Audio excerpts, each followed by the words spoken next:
नमस्कार, आप देख रहे हैं IBN 7। मैं हूं आकाश सोनी। वक्त है महाराष्ट्र विधानसभा पर हमारी खास पेशकश का। फिर एक बार मोदी चमत्कार।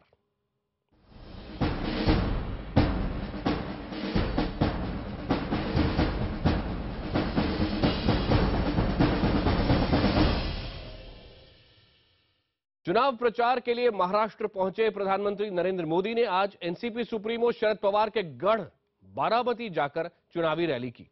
इस दौरान उन्होंने न सिर्फ पाकिस्तान की फायरिंग पर हो रही सियासत पर विरोधियों का जवाब दिया, बल्कि पवार फैमिली पर भी निशाना साधा। मोदी इसके बाद मुंबई पहुंचे। वहां भी मोदी ने कांग्रेस और एनसीपी पर वार किए और जनता से पूर्ण बहुमत की सरकार बनाने की अपील की। लोकसभा के चुनाव समय मैंने महाराष्ट्र में इन दिनों जो जन सैलाब आता है, आधी भीड़ भी नहीं आती थी। शिकायत के साथ साथ मैं मुंबई और महाराष्ट्र की टीम को बहुत बहुत बधाई देता हूं इस विराट जनसागर के लिए। मैं आप लोगों का अभिनंदन करता हूं इस व्यापक जन समर्थन के लिए। भाइयों बहनों, हवा का रुख बदल चुका है।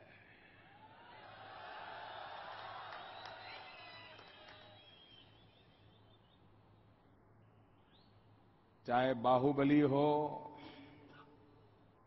या चाचा भतीजे हो,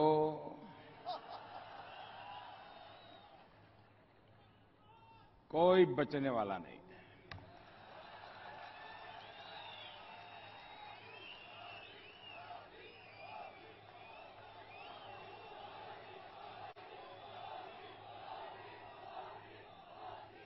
हर सितम की भी एक सीमा होती है।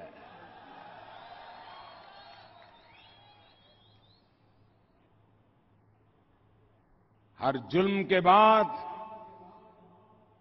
एक आक्रोश जन्म लेता है और महाराष्ट्र में मैं हर चेहरे पर वो आक्रोश की अनुभूति कर रहा हूं। यही महाराष्ट्र की धरती है जहां से एक मंत्र गूंजा था, महात्मा गांधी के नेतृत्व में संपूर्ण आजादी, आधी अधूरी नहीं। इसी धरती पर से आवाज उठी थी, संपूर्ण आजादी। 2014 में फिर एक बार वही आवाज, संपूर्ण बहुमत।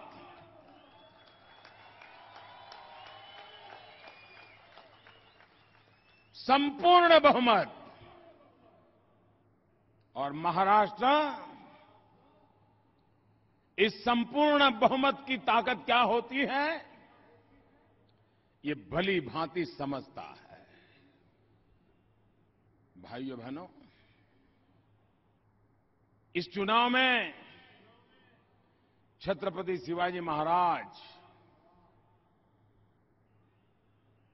मेरे कि तुम्हारे, इसका झगड़ा चल रहा है।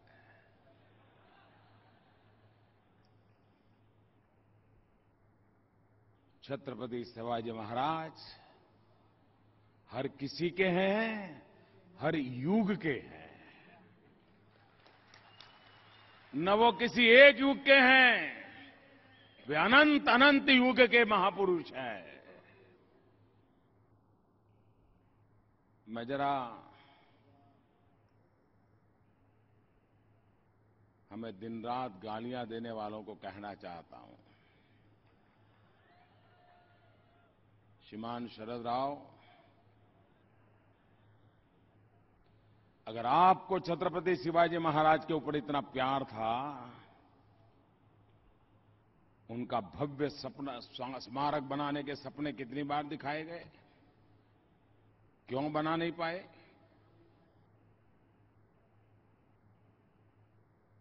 और आज चुनाव आया तो आपको छत्रपति शिवाजी महाराज की याद आई?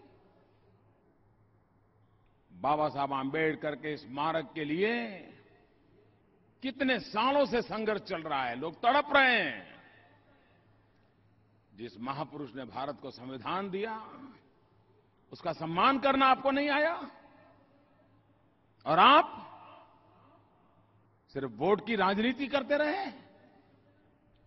मैं महाराष्ट्र के मेरे प्यारे भाइयों बहनों, मैं विश्वास दिलाता हूं 15 अक्टूबर के बाद जो नई सरकार बनेगी वो आपका सपना पूरा करने के लिए संकल्पबद्ध है।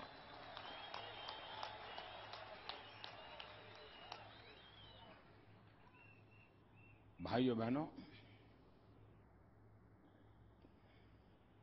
राजनीति बहुत तेजी से बदल रही है।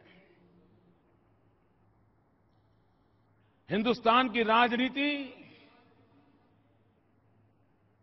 नए युग में प्रवेश कर चुकी है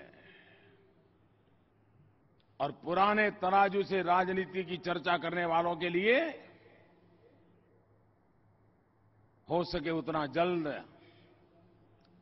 इन नए युग की राजनीति को समझना बहुत जरूरी है। देश के नौजवान की आशा आकांक्षाएं विकास की अदम्य इच्छा, आधुनिक भारत, आधुनिक मुंबई, आधुनिक महाराष्ट्र, ये देखने की तमन्ना, अब लोग ज्यादा इंतजार करने के लिए तैयार नहीं है। पुराने सारे समीकरण समाप्त हो चुके हैं। जात पात की राजनीति अब कल का विषय बन जाने वाला है। वोट बैंक की राजनीति को जगह नहीं रहने वाली है। देश विकास की राजनीति पर चल पड़ा है और सब समस्या का समाधान एक ही राह पर है। एक ही राह पर उस समस्या का समाधान मिलने वाला है और वो राह है विकास। हमारा देश आधुनिक क्यों नहीं बन सकता है? हमारे देश के जीवन में बदलाव क्यों नहीं आ सकता है? आज गरीब व्यक्ति भी अपने घर में अगर टीवी है तो बदली हुई दुनिया को देख करके सोचता है मेरा देश ऐसा कब बनेगा। उसके दिल में भी इच्छा जगती है। और क्या 125 करोड़ का देश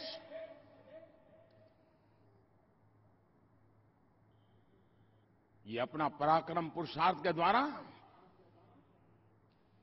विश्व के सामने खड़ा नहीं हो सकता है क्या?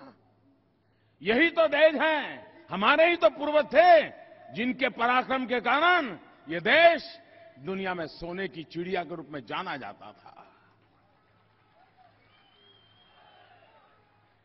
भाइयों बहनों, मैं उस तेजस्वी युग की कल्पना कर करके आप लोगों की सेवा में समर्पित हूं। मैं छोटे सपने देखता नहीं हूं और बनने के सपने नहीं देखता हूं, कुछ करने के सपने देखता हूं और करने का संकल्प लेकर के चलता हूं। और आज मैं महाराष्ट्र में आया हूं, वो कुछ कर दिखाने के लिए आया हूं।